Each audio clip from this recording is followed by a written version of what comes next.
Federal. E é por isso que a gente chama aqui a Damares Medina, advogada constitucionalista, PhD em Democracia e Direitos Humanos pela Universidade de Coimbra, Portugal, e coordenadora de pesquisa do Instituto Constituição Aberta. Damares, bem-vinda, boa tarde. Boa tarde, Jesus, boa tarde a todos, muito obrigada.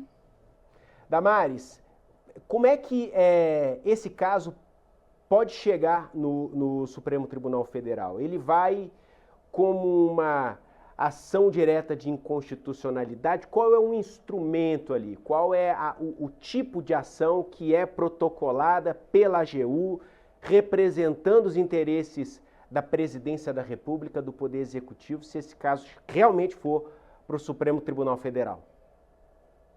Na verdade, ele já chegou, Jesus. Ainda no mês passado, quando o decreto foi editado, o Partido Liberal entrou com uma ação direta de inconstitucionalidade, questionando a constitucionalidade desses decretos. É a de 7827, que foi distribuída para o ministro Alexandre de Moraes, que ainda não teve nenhuma tramitação. O que é interessante quem nos assiste entender é que está se falando sobre quem paga a conta, né? O ministro da Fazenda, da Economia, fala que existe um rombo que ele tem que suprir, o Congresso fala que o decreto extrapolou os seus limites regulamentares, né? Porque imposto só pode ser criado por lei e não por decreto. O presidente da República ele pode manejar o decreto para ajustar as alíquotas do imposto sobre operações financeiras, desde que seja com uma função extrafiscal, de regulação da economia. E esse é o ponto central que levou o Congresso, fundamentado no artigo 49, inciso 5º da Constituição, a derrubada do decreto, porque como não houve nenhuma justificativa de que esse aumento das alíquotas era para exercer alguma função de equilíbrio fiscal, ele estaria desvirtuando da sua função e criando um tributo, majorando um tributo sem legitimidade constitucional, porque só lei pode criar imposto no Brasil. O PL tinha entrado com essa ação um mês atrás, já questionando essas questões, não houve manifestação do ministro Alexandre de Moraes, e agora a AGU sinaliza com essa possibilidade de questionar no Supremo, não apenas, né, não defendendo apenas o decreto, mas a própria constitucionalidade do Congresso Nacional de derrubar esse decreto. Chama atenção também que essa discussão vem num bojo de um movimento de um Supremo Tribunal Federal que tenta exercer uma função de estabilizador flutuante. O que eu quero dizer com isso? Né? O Executivo e o Congresso não se ajustam, não conseguem chegar a consensos, existe um déficit de legitimidade, de governabilidade e um déficit fiscal real. A partir dessa impossibilidade desses dois poderes de chegarem a consensos, o Supremo é acionado para tentar atuar como mediador desses conflitos. Mas, ao fazer isso, ele acaba comprometendo também a sua própria estabilidade. Então, ele se desancora, se descola aí da sua funcionalidade, de controle de constitucionalidade, e de um ponto de partida instável, ele tenta contribuir para esse equilíbrio estável entre os dois poderes, que o Congresso Nacional é o epicentro, né, de toda a democracia constitucional, e é uma função a qual ele tem sido reclamado o tempo todo. Né? Se nós formos rememorar aqui o papel do Supremo nas emendas parlamentares, o ministro Flávio Dino, com a suspensão, isso dialoga também com uma certa queda de braços. Então tá, o Supremo vai querer definir como que o Congresso vai alocar o orçamento público, então nós não vamos deixar o Executivo aumentar alíquotas do IOF. Então, é um discurso muito subliminar.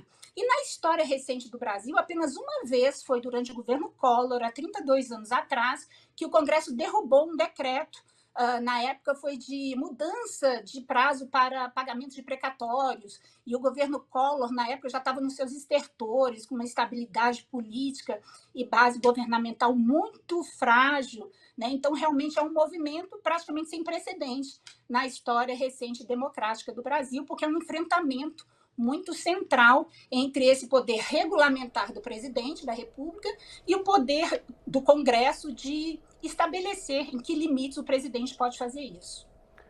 Damares, nessa questão tributária, queda de braço governo e Congresso, a gente já teve duas vezes, né, que a gente coloca aqui, que a situação foi parar no Supremo Tribunal Federal e, curiosamente, com a intervenção, com a distribuição para ministros indicados pelo presidente Lula. Então a gente teve Flávio Dino na questão das emendas, tomando uma decisão, adotando ali uma condução dessa questão de forma a contrariar os interesses de boa parte do Congresso Nacional, e na questão da desoneração, da prorrogação da desoneração da folha de pagamento também, uma liminar concedida pelo ministro Cristiano Zanin, e teve até a advocacia do Senado entrando em cena ali também, foi a advocacia do Senado versus a AGU, e no final das contas teve um acordo, mas enfim, ainda até pouco tempo atrás a AGU pontuando que essa desoneração, em tese, pode estar sendo prejudicial para os cofres públicos. É possível, diante desses dois episódios, a gente prever como pode ser o posicionamento do Supremo Tribunal Federal num terceiro capítulo dessa queda de braço Congresso-Poder Executivo que envolve a tributação?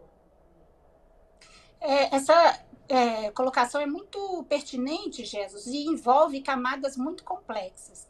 O nosso modelo de indicação de ministros para o Supremo Tribunal Federal copiou o modelo dos Estados Unidos, no qual o presidente da República indica e o Senado referenda essa indicação. Só que o federalismo dos Estados Unidos é muito pujante, então existe naquele bipartidarismo entre republicanos, democratas, um controle muito intenso sobre quem é indicado.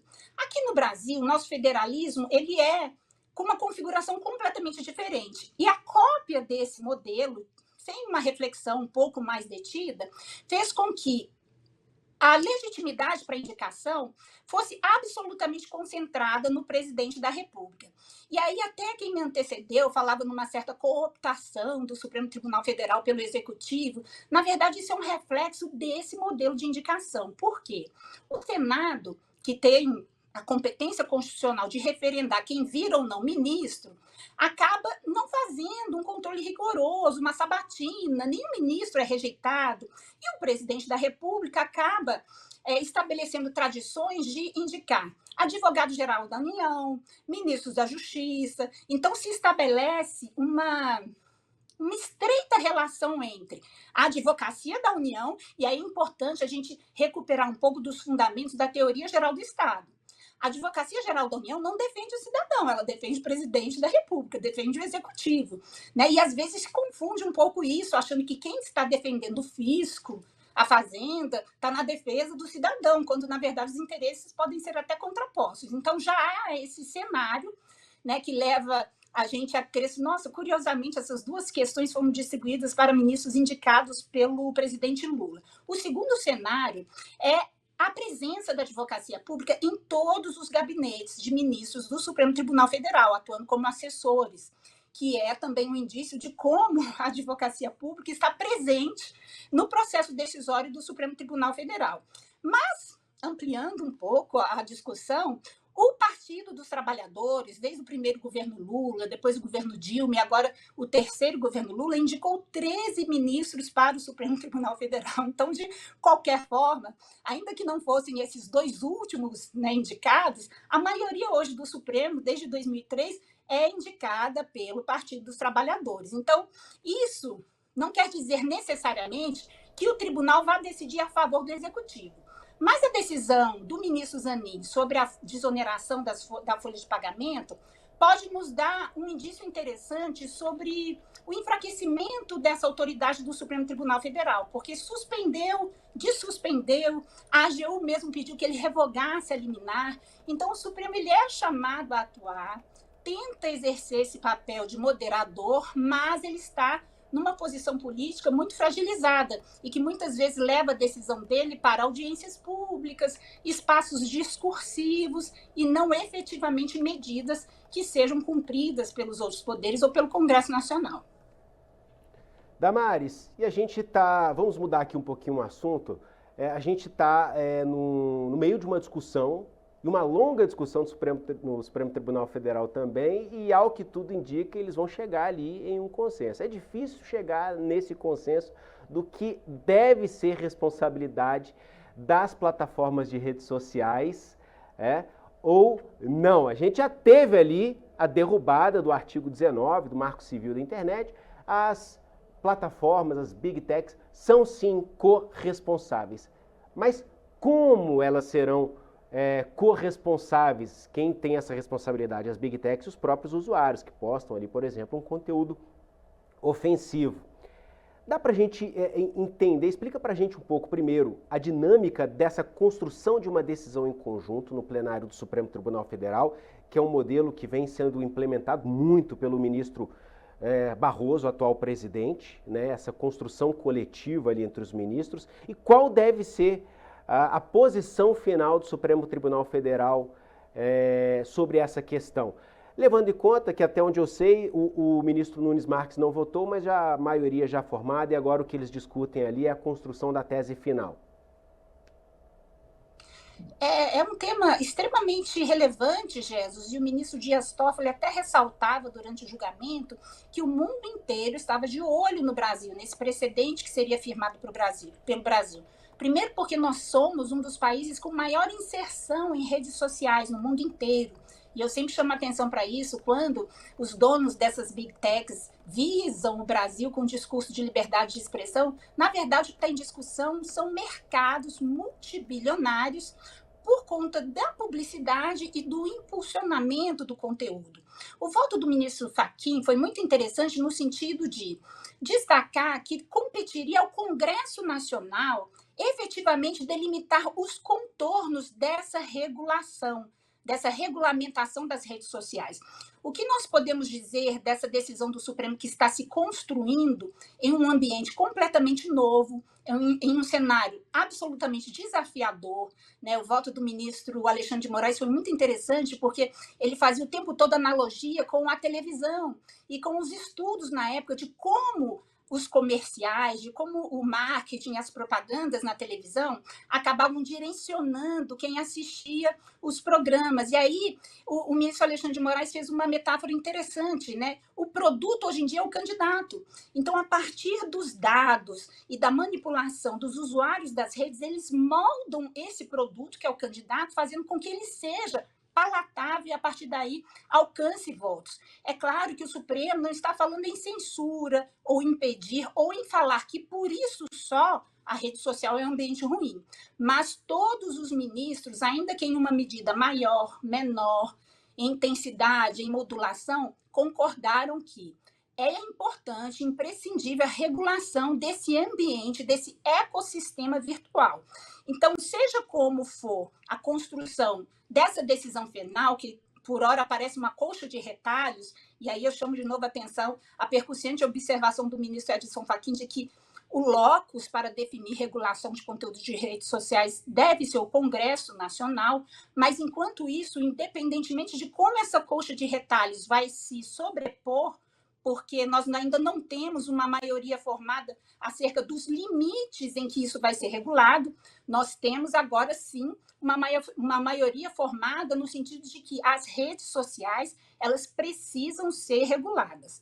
Isso é muito importante porque a nossa legislação ela é de um tempo antigo que ainda equiparava as plataformas e as redes sociais a meros provedores de internet. E hoje todos nós sabemos que o ambiente é completamente diferente.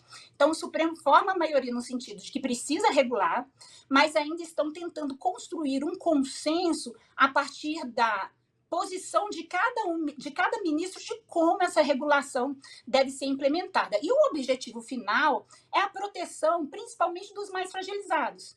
Idosos, crianças, e houve também, durante esse debate riquíssimo, discussões acerca desses campeonatos virtuais de automutilação, de gig economia que eles falam, né? Economia das plataformas digitais. Então, é relevantíssimo. O Brasil vai ser um modelo, uma ponta de lança, porque nós somos um país absolutamente digitalizado e virtualizado, e todo mundo está de olho para esse desafio que o Supremo, ao qual o Supremo foi chamado a responder e que está tentando aí construir uma posição que seja concertada entre os 11 ministros. Vamos seguir acompanhando também. Damares Medina, advogada constitucionalista, participando ao vivo com a gente aqui no Poder Expresso. Você sabe que você é de casa aqui, né, Damares? Obrigada, Jéssica. É sempre um prazer. Obrigada a todos. Boa tarde. SBT News, o maior canal de notícias do YouTube.